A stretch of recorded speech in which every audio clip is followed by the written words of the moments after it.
Ganito naman ang gawin mo sa saging na saba. Sa una, meron po tayo dito 4 na piraso ng saging na saba. Ito po ay yung maniba, tapos dudurugin lang po natin ito. Alam nyo ba, gawa ko na before yung recipe na ito, pero ano pa yun parang 3 years ago. So gagawin ko ulit ngayon, baka hindi nyo pa yun napapanood. And yung video po natin na yun ay pumalo na ng almost 3 million views.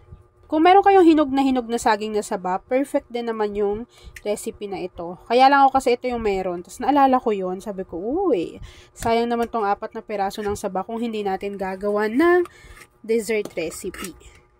Kapag nadurog na po natin ng maigi yung ating saging na saba, set aside lang muna natin to bago gawin na po natin yung ating mixture. Para naman sa ating mixture, napakadali. Una, maglalagay tayo dito ng isang sachet or 24 grams na tong Menu Magic Leche Flan Jelly Powder. Siguraduhin na hindi pa nakabukas yung apoy sa ating kalan. After po nun, tutunawin lang muna natin ito sa 3 cups of water.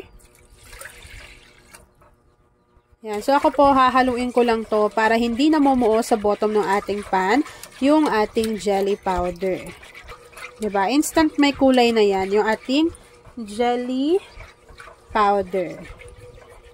Tagal ko na rin palang kasama si Menu Magic sa mga niluluto ko.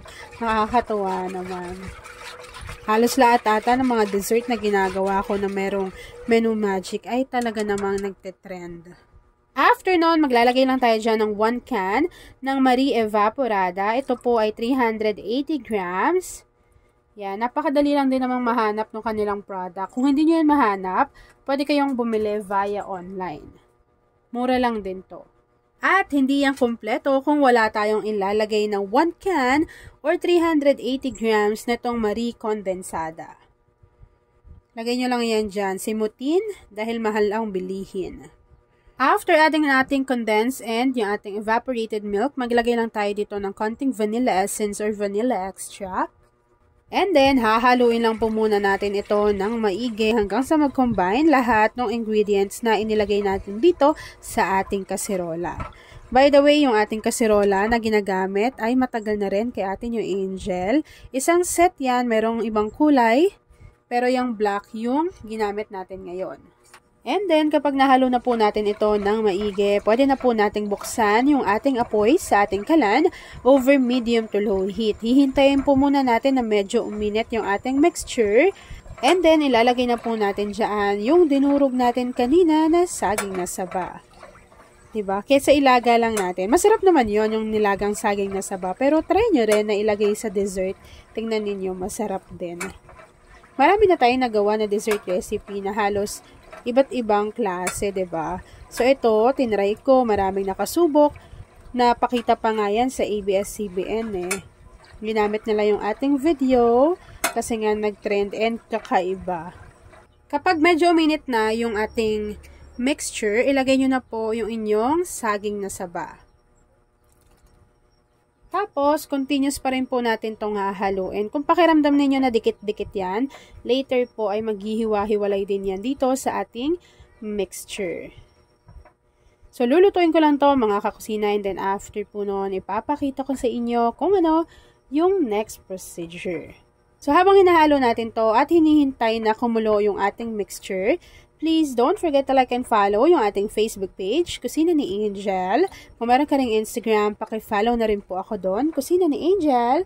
At kung gusto mong matuto pa ng iba pang mga recipes o kaya naman gusto mong mag-share ng mga naluluto mo everyday, pwede kang sumali sa ating Facebook group. Andiyan lang po yan sa ating Facebook page. And kung isa ka din pala sa mahilig bumili via online, pwede mo rin akong i-follow sa ating TikTok account. Search mo lang Kusina ni Angel_official dahil doon ko po nilalagay kung saan ako nakakabili ng mga gamit ko sa kusina at kung ano-ano pa. Kung di rin tayo sa uli, atin ang sariling na umibig pang muli. Kung di rin tayo sa uli.